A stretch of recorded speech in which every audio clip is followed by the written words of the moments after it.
Let's talk more about this with Ravi Agrawal, the editor-in-chief for Foreign Policy, and Evelyn Farkas, a former Deputy Assistant Secretary of Defense and more senior advisor to the Supreme Allied Commander in Europe. Ravi, this report from Britain about the Kremlin already planning a new government in Ukraine, the New York Times quotes anonymous British sources saying they released it to let Putin know his plot was not a secret. Putin, of course, denies the report. But what do we know about its validity and about the man, possibly chosen by the Kremlin to lead Ukraine? Well, as we just heard, Secretary Blinken, of course, saying that there's probably the intelligence jives with what the U.S. has. Of course, it comes from the Five Eyes Alliance, of which Australia, New Zealand, and Canada are also a part. But there's very little evidence provided in the report from the UK Foreign Office. I mean, they say Yevgeny Muraev, who you just mentioned, would potentially be selected as a leader of a pro-Kremlin puppet government in the event of Russia being able to install a new government. Muraev is the head of a political party called Nashi. He's long been opposed to Ukraine's pro-Western parties. He's accused Kiev, of course, of selling out to the United States. So his sympathies, of course, fairly obvious in this case.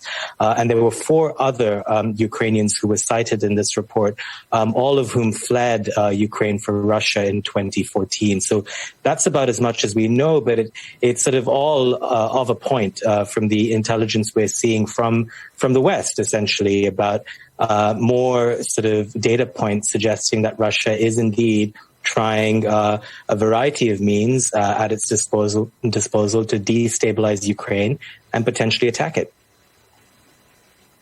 Evelyn, I want to ask you more about the Western response. NATO allies continue to say they stand shoulder to shoulder with the U.S. here. This morning on Sky News, the UK Deputy Prime Minister, Dominic Raab, said this when asked if the UK was willing to send troops to Ukraine. I think it's extremely unlikely that we would do that. But what we have said is that we are already willing and engaged in training programs to support the Ukrainians defending themselves. That's absolutely right, for defensive purposes. And secondly, as I made clear, we want to make sure that the economic cost to the Kremlin of doing so is sufficiently severe that they think twice. So, Evelyn, in your mind, is that shoulder to shoulder?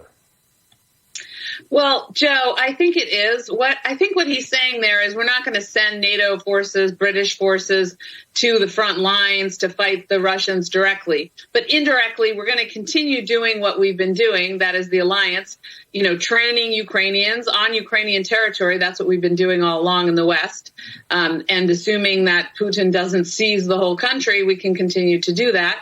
In addition to that, the NATO alliance members and the alliance itself are helping arm Ukraine, and that's ongoing. And in fact, we've seen that the U.S. administration and the British government willing to continue, not just continue, but to ratchet up the amount of arms being sent to Ukraine as part of deterrence, which is something I think that is very important. We need to make sure that we take the initiative away from Putin. We haven't completely succeeded in doing that, but at least we are not letting him get away with escalating without a counter response.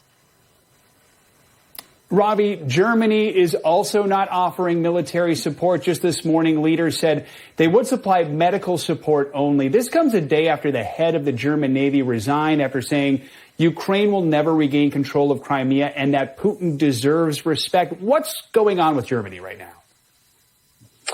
Good question. I mean, I think by and large, Germany is displaying its reluctance to get too involved. Germany, of course, because of its history, and it always points to its history, doesn't want to be seen as being too forward, as being too adventurous, as being ahead of the curve. In this case, of course, it is not. Not only is it refusing to arm Ukraine, it is also not allowing countries like Estonia to send their weapons, which are German origin, D-30 howitzers and the like, to Ukraine, which, Estonia has protested about. So, in part, this is Germany's historical hesitance to get involved in Europe too much, given, of course, its history. I think amid all of this, it's important to see that, one of the things that Putin wants out of all of this is to sow division in Europe. So the fact that the UK may be seen as going out ahead of other European countries, the fact that Germany is reluctant.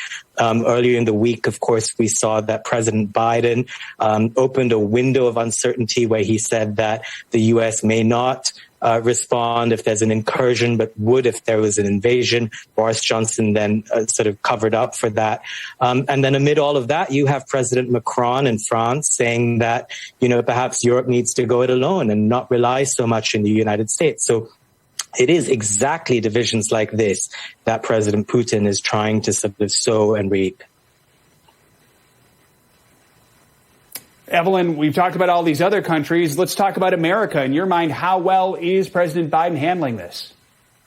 I think he's handling it exceedingly well, which doesn't mean that I don't think he could do more. Look, so far, Putin hasn't made a move, so I guess he's deterred. I would like to see a more public statement about some of the sanctions maybe that we've agreed to with the Europeans, and I would like to see the Europeans talk about them. The U.S. government has leveled some additional sanctions. You mentioned earlier on those individuals who were basically going into ready to seize power in Ukraine at the bidding of Moscow. In addition to that, I think we really need to ratchet up military assistance to the Ukrainians. And frankly speaking, I think NATO as an alliance needs to respond to this new deployment of forces in Belarus, because that's right on the NATO border with Poland, Lithuania, and Latvia. I don't think that should go unanswered. And anything else we can do to seize the initiative from Putin, release some more information about his corruption, do something else, again, to kind of seize the initiative. So there are things we can do in other parts of the world, for example.